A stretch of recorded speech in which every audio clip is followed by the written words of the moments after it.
America is wrestling with the whole idea of trying to bail out Wall Street. You have all these different people saying that maybe the way it was presented to people, it wasn't really digestible. But especially since a lot of Americans feel that they've been mistreated, especially with the home foreclosures and things of that nature. Let's talk about some of the particulars of the bill and some of the things that they're trying to do between the House and the Senate.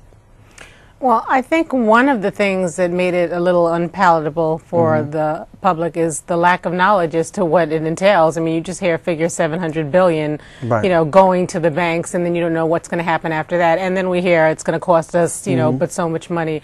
And so that's difficult to understand. And I Right. think it's interesting that people like Susie Ormond and other analysts, economic analysts or Right. financial analysts, were on various programs finally explaining to the American people what all of this means to them. Right. And I think a few of the political correspondents mentioned that that was probably the job of the president.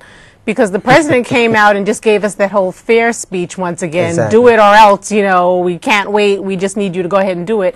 And that's kind of status quo, because we always hear, you know, don't question us, just go ahead and do this because we need, Right. need it done right away. But I think that's the problem. The problem is while the Senate and the House and you know, everyone, you know, the Treasury Department, while everyone is hashing out the particulars, we needed the leadership from the president to come out and say how this is affecting us and what we're doing, and a little bit more than just an order or a command. And I think that's one of the things that some of the analysts have pointed out, that President Bush hasn't been a leader. And it really shows that he's in a lame duck status in his last 4 months in terms of being able to get his own party to follow his directives. Because when we look at the numbers of the original proposal that was rejected in the House, we have about 100 and something Republicans that voted against it and voted against their own president.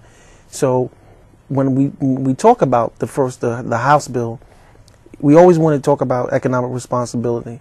And part of the things that people want to see, if I have to be responsible with my debt, then why are we going in and helping these banks out? One of the things, again, I talked about last week, and you know, I've said it, there's some funny accounting stuff going on here. I really don't care what anyone says.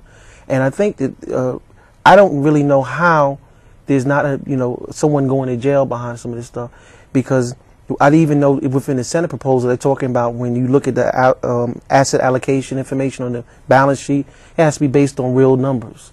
So that you're telling me that they're talking about assets based on something that the value of something years ago. That makes no sense to me. Yeah, well, it's also an issue just because of the nature of the assets we're talking about, the securities and derivatives and swaps and things like that, where values are assigned to these things, and you know, who arbitrarily makes those decisions is another reason why it is important how they're put on the balance sheet and what the value is.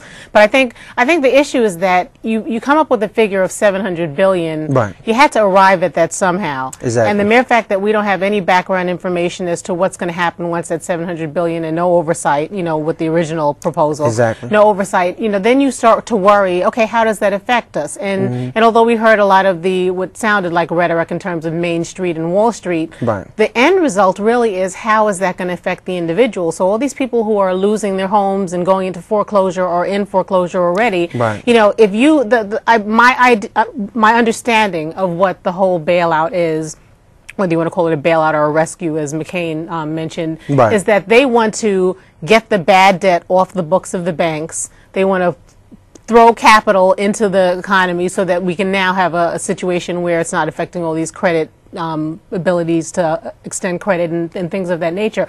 But the problem is, again, we're not talking about how that's affecting those people losing their house, the mortgage, etc. They can't wait until this funnels down and the economy corrects itself. Well,